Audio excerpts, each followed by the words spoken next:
Hi guys, well I'm Erin and today I just wanted to come on and talk to you a little bit about how to start a design project in your home. I know we're all stuck at home at this point and maybe you're looking to do a home edit in one room. I've been working on this office for my new design projects as I've been studying design for the past year now. And I just wanted to offer some help, suggestions, encouragement as you're getting started on your own projects, and also start to share some of the designs I've been working on at home and with other people. And so this morning I just wanted to get on and to share with you a little bit about how you can start this design process. So this week I'm going to be sharing 5 different videos about how you can get started. Today's video 1. And really, with any design project you're working on, you want to start with your function. What is the room going to be functioning for? What are the main uses for the room? And you really want to take inventory of what you have then and there and where you want it to be going into the future. So first of all, basically you're going to start asking questions, right? You're going to do a little bit of an inventory, just be a little bit thoughtful. Think about the space before you decide to start on your edit. And for instance, some questions you want to ask yourself are, what is the room currently used for? So for instance, this office, I am using it as my design office, so I'm studying, working on design projects, layout, plans like that. So I do need a desk, I need space for doing renderings and for doing 3D layouts, things of that nature, for drafting. And also I do like to come in here in the morning, I have my vision board and I have a cushion I can sit on so I can like meditate. So those are some of the functions that I am using this room for, so I want to take those into account. This isn't only going to be a storage space for my design projects, but it's also a space I like to come into in the morning. It's quiet, no one's in here, and I can use it for meditation and just sitting and journaling and reading in the morning. Another question you want to ask yourself is who is going to be using the room. So I do live alone. Sometimes, I have friends, my boyfriend is here. Also, I'm sharing the space with my dogs, so you want to take into account those other creatures or people who are going to be using your space. So especially with my dogs, they like to follow me into this room, for example. They're laying on the floor now next to me, so they really like to be around when I'm working. I might want to give them a space that's going to be comfortable for them, add a dog bed in the corner, or if I have some extra space, I might want that to be part of my design.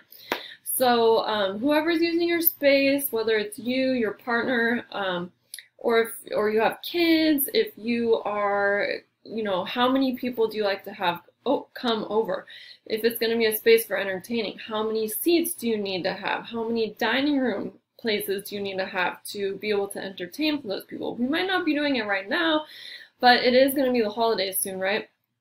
And so that's one thing to take into account. Also, just into the future, obviously we will come out of the pandemic eventually.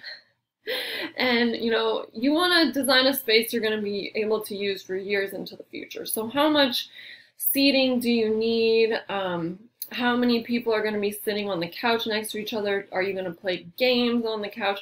All those things come into account when you are starting this room edit or this room redesign. If it's just an office space, maybe it's just a space for you, your partner, maybe you need an extra space for your kids. So take into account who's going to be using it and for what purposes.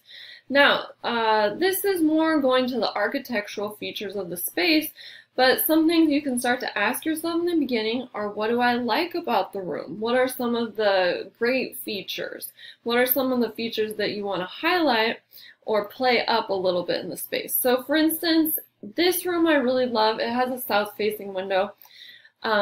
It has one of the best feelings of light that comes in, and that's why I've chosen it kind of as my meditation corner for the mornings, because I just love that warm morning light that it's getting, especially in the winter time here. It's going to be a great space because it is going to get that bright light from the south. So, you know, you want to take into account all these things, but this room has some, I like the molding, I like the good outdoor lighting, and I like the really big window. Some features that I might dislike a little bit about this room is it is a little bit small.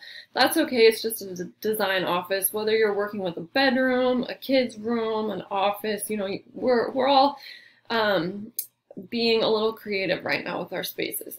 I'm lucky enough to have space for an office, so with this room though, you know, it's about 10 by 12, so it's not a huge space, so that is just one thing to take into account. It might influence my design a little bit, whereas if I had an office that was twice as big as this room, then I might be choosing some different types of furniture and just different fabrics, different styles to put into this space.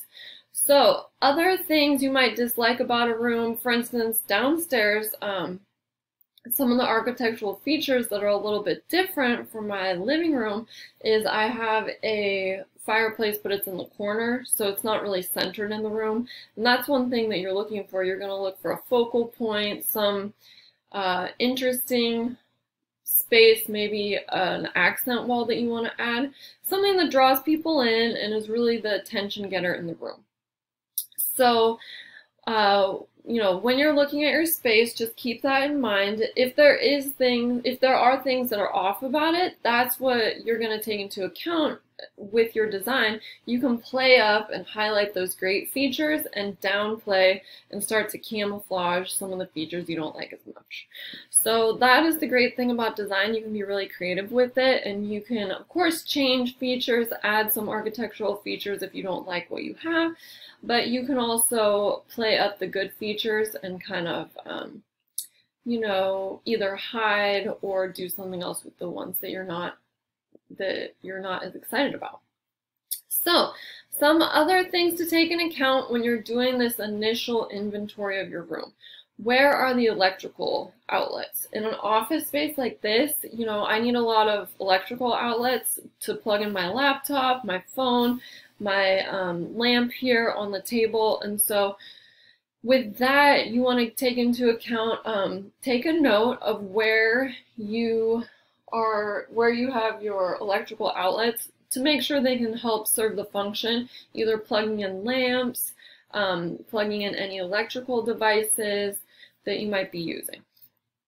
Some other things to take into account is where the light fixtures might go. So above me here, it's just a central pendant light in the middle of the room, just on the one switch, you know, beside the door. So with that, I just want to keep in mind, take into account, is this where I would want to place a light for the future? Sometimes if you're trying to upgrade your lighting, say around a fireplace, you want to add some sconces on either side of the fireplace. If you don't have wiring that's already going to those places where you want to do a lamp upgrade or add lamps, you know, that's going to be a bigger, more in-depth project. That can be great, but it's just something to think about.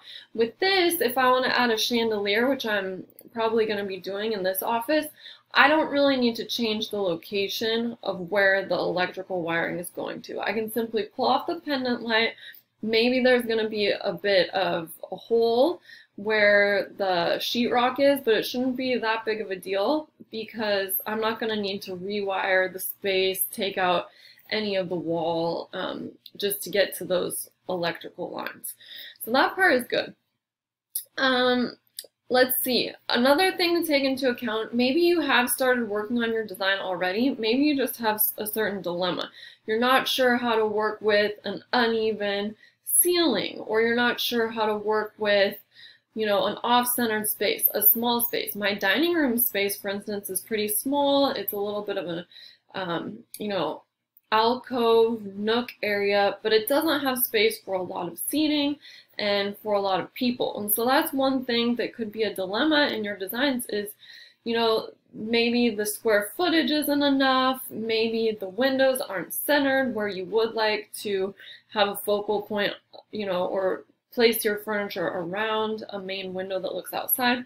So there's going to be all kinds of architectural features, and some of them are going to help you, some of them might be a hindrance in one way or another. So just start to think about those, start to think about any roadblocks that you might have or any design issues that you're not sure how to deal with at the moment.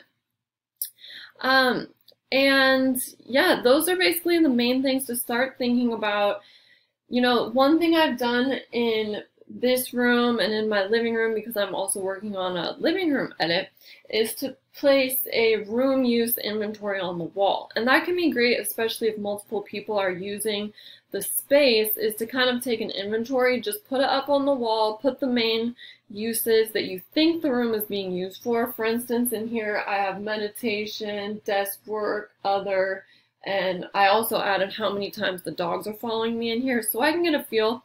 And then just, you know, you can put a date on your room inventory, so you can put it up for a week or 2 weeks, and every time you're in the space, just make a tally mark for what you're using it for. For instance, I put this up in my living room downstairs, and I realized that a big reason that I like the open space of the living room is because I like to exercise. I pull out my yoga mat. That's where I'll do some ab workouts or just stretching on the weekends after running. And so that's something that's really important to me, is especially right now, I don't have a gym membership. I don't want to go to the gym with the pandemic going on. And so creating those spaces where you might have, you know, for me, downstairs in the dining room or the living room, in the future, I might want more space for people to sit with me and to have company for like game nights, just hang out, conversation, that kind of thing. But right now, it's really an entertainment area. The main things I'm using it for is just like either watching TV or sometimes reading, definitely sitting with my dogs. Honestly, they use the couch more than I do. Pampered pets. And also, you know, I realize I am using it. I like that open space because I have my TV, I can put on a yoga video, I can watch it down there, and it's like calm, and it's a inviting space to be able to do some exercising. So you might be using that space for multiple things. So keeping in mind, great, if I'm using that for yoga, I want a space where I can store my yoga mat. I might want to add an elliptical machine. It's going to be winter here soon. You know, having a folding elliptical machine that you could hide either under a sofa or someplace pretty easily. It's not going to take up a ton of space. You might want to leave some room open for an exercise machine that you can pull in and out of a closet, that kind of thing. Or your weights. You might want to have a couch area that has a little bit of a lift to it so that you can store some of your weights or any kind of exercise equipment underneath that. So just keeping in mind the multiple uses. A lot of our homes right now, I know, are doing double duty for kids. Parents are homeschooling. Maybe your dining room table has become a new office, either for your kids to do work or for you to do your work from. So really just keeping all this in mind, and how do you want it to function for you now and into the future? Because maybe for the next year or so, it is going to be more of, you know, this quarantining situation. Your home might have that function for maybe 12 months or however long it takes for us to come out of this, right? But after that, you also want to think about how you want to use your space long term and into the future. So that might be a lot to think about, but it is important. The more that you can plan and think ahead, really that's going to guide your design, and a lot of it can be done. Maybe you don't want to have like 4 or 5 uses for a room, because then you're going to get into you know, and not feeling cohesive. You might not have space for every activity that you want to do, but you can build a lot of them in. And so just knowing what your priorities are. Like for the living room, for instance, I would say number 1, it is kind of an entertainment area. That's where we usually sit in the evenings, watch movies, Netflix obviously, and where I can sit with my dogs and relax. Number 2 potentially is for people entertaining, so I want to have enough seating that people can sit around a dining room table, even though that might not be happening for a while. And number 3, definitely, and even number 2 right now, I use it as an exercise space. So just having those priorities in your mind. Also, my living room is quite large, so I'm breaking